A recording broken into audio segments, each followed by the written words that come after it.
بسم اللہ الرحمن الرحیم۔ نفحۃ العرب کا پہلا باب ہے فی النثر، سبق نمبر 23 میں خوش آمدید۔ آج کے اس سبق کے اندر ہم قوت الفصاحہ پڑھیں گے۔ عبارت دیکھ لیں۔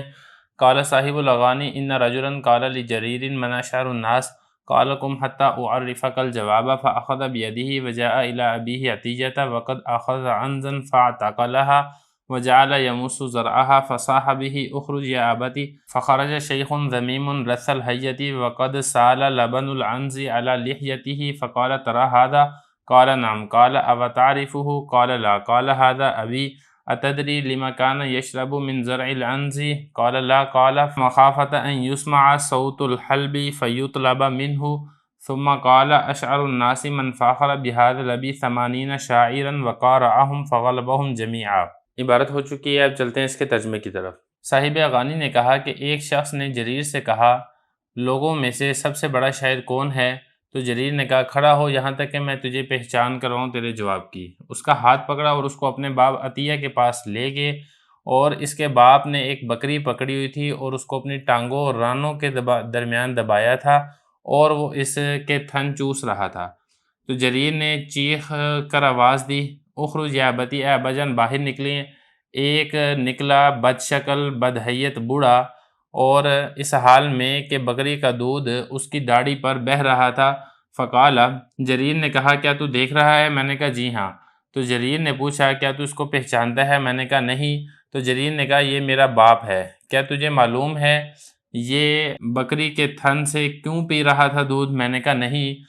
جریر نے کہا اس ڈر سے کہ دودھ دوہنے کی آواز سنی جائے اور اس سے دودھ طلب کر لیا جائے۔ جریر نے کہا لوگوں میں سے بڑا شاعر وہ ہے جس نے اس باب کے ہوتے ہوئے 80 شاعروں پر فخر کیا اور ان کا مقابلہ کیا اور ان تمام پر غالب آ گیا۔ عبارت ہو چکی ہے، ترجمہ ہو چکا ہے، اب چلتے ہیں اس کی لغوی صرفی تحقیق کی طرف۔ دیکھیں پہلا لفظ ہے قوت۔ باب اس کا آتا ہے سمیع یسمع، قوی یقوی قوتاً، اس کا مطلب ہوتا ہے طاقتور ہونا۔ اس کے بعد اگلا لفظ ہے فصاحت۔ باب اس کا آتا ہے کرم یکرم، فصوح یفصح فصاحتاً، فصیح ہونا۔ اس کے بعد آگے دیکھیں صاحب الاغانی۔ صاحب الاغانی سے مراد یہاں پر ابو الفرج علی بن حسین ہیں۔ اس کے بعد اگلا لفظ دیکھیں اشعر الناس، شعر یشعر شعراً، اس کا مطلب ہوتا ہے شعر کہنا، اسی سے اسم تفضیل کا یہ صیغہ ہے افعالو کے وزن کے اوپر۔ قام یقوم، کھڑا ہونا، اسی سے امر کا صیغہ ہے قم۔ عرف یعرف، تعریف پہچان کروانا، اسی سے یہ واحد متکلم کا صیغہ ہے فعل مضارع معلوم کا۔ اخذ یاخذ، اس کا مطلب ہوتا ہے پکڑنا، تو یہاں پر بھی یہ پکڑنے کے معنی میں ہی ہے۔ اس کے بعد اگلا لفظ دیکھیں انس۔ انس بکری کو کہتے ہیں، اس کی جمع آتی ہے عنوس۔ اور اس کے بعد اگلا لفظ دیکھیں اعتقل۔ اعتقل یعتقل اعتقال، باب اس کا افتعال آتا ہے اور اس کا مطلب ہوتا ہے بکری کی ٹانگ کو اپنی ران اور پنڈلیوں کے درمیان دبا کر اس کا دودھ نکالنا، یہ اس کا معنی آتا ہے۔ اور اس کے بعد اگلا لفظ دیکھیں یمسو۔ مسا یمسو مسن، باب اس کا ناصرہ ینصرو آتا ہے اور اس کا معنی ہوتا ہے چوسنا۔ اس کے بعد اگلا لفظ دیکھیں زرع۔ زر کہتے ہیں تھان کو، اس کی جمع آتی ہے زروع۔ اور اس کے بعد اگلا لفظ دیکھیں ساحہ۔ ساحہ یصیح صیحاً، باب اس کا آتا ہے ضرب یضرب، اور اس کا مطلب ہوتا ہے چیخنا، کسی کو پکارنا۔ اور اس کے بعد اگلا لفظ دیکھیں یا ابتی، یہ اصل میں تھا یا ابی، تو یہ جو یا تھی یا کو حذف کر کے اس کے عوض میں تا لیا ہے، تو یہ یا ابتی ہو گیا۔ اس کے بعد اگلا لفظ دیکھیں ذمیم۔ ذمیم اس کی جمع آتی ہے ذمام، اور برے کو کہا جاتا ہے۔ اس کے بعد آگے دیکھیں رث الحیہ۔ رثا یرث رثاثتاً، باب اس کا ضرب یضرب آتا ہے اور اس کا مطلب ہوتا ہے بوسیدہ ہونا، پرانا ہونا۔ اس کے بعد اگلا لفظ دیکھیں سالہ۔ سالہ یسیل سیلانا، باب اس کا آتا ہے ضرب یضرب اور اس کا مطلب ہوتا ہے بہنا۔ اس کے بعد آگے لفظ دیکھیں لحیہ۔ لحیہ کہتے ہیں داڑھی کو، اس کی جمع آتی ہے لحن۔ اس کے بعد اگلا لفظ دیکھیں الحلب۔ حلب یحلب، باب اس کا آتا ہے ضرب یضرب اور اس کا مطلب ہوتا ہے دودھ کا دوہنا۔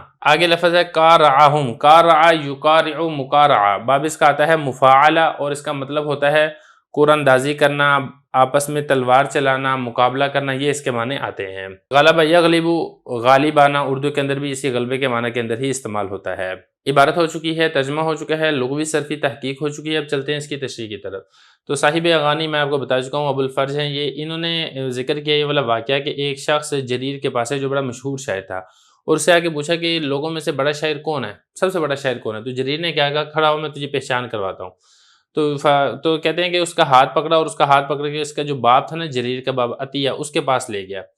اب عطیہ کے پاس جب یہ پہنچے ہیں نا، تو عطیہ کی حالت یہ تھی کہ عطیہ نے بکری کو پکڑا ہوا تھا اور اس کو اپنی رانوں اور ٹانگ کے درمیان دبا کے اور اس کا دودھ وہ پی رہا تھا منہ کے ذریعے سے، تھن اس نے منہ پہ لگائے ہوئے تھے اور دودھ چوس رہا تھا۔